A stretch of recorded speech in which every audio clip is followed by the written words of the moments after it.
hello ma'am, nanonood po ako ng video nyo regarding sa immigration. And ayun, na-offload po ang asawa ko.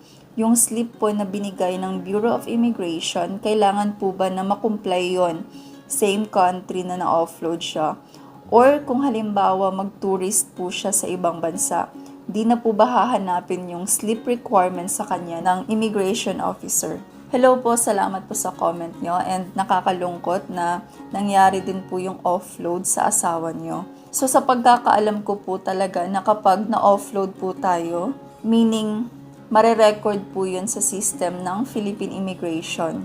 So kapag nag-travel ulit tayo, posibleng itatanong nila yung about sa offload natin. Kasi in my experience, nung after kong na-offload and then nag-travel ulit ako, palagi po nilang tinatanong, bakit ka na-offload? Ganon. And then, ayun nga, dumadaan ako palagi sa secondary inspection. And then kahit nga na successful na yung flight ko after ko na-offload, ay ganun po pa rin yung mga nangyayari. Palagi po akong dumadaan sa secondary inspection dahil nga sa offload record ko. So sa case po ng asawa nyo, hindi ko sure, hindi ko talaga alam kung okay ba yun.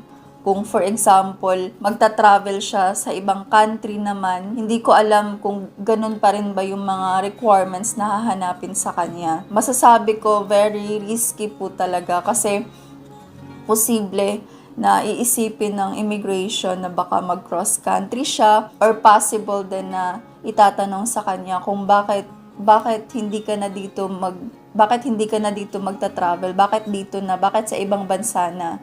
'Di ba? Parang ano siya, parang maghihinala ang Philippine Immigration dahil nga iniba niya yung destination niya. So, mas okay po talaga na i-comply niya na lang po yung mga requirements or yung mga requirements na nasa slip na binigay ng immigration officer. Kasi kapag na-comply niya na po yun and then mag-flight ulit siya, very high chance na po na makapag-travel siya. Actually, mas okay po talaga yun. Mas maganda na merong list na ibibigay yung immigration officer sa atin para alam natin kung ano ba yung mga documents na kulang.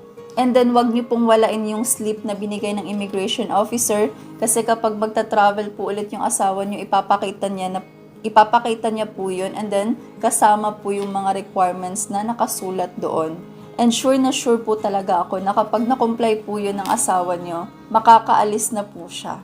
Very risky po kasi kung sakaling magta-travel ulit yung partner niyo and then hindi niya na-comply yung mga requirements, posible talaga, meron talaga siyang possibility na ma-offload ulit siya kung saan magastos, 'di ba? Masasayang yung ticket. So kaya naman I suggest na mas magandang i-comply niya na lang po 'yun and then saka po mag-flight ulit siya.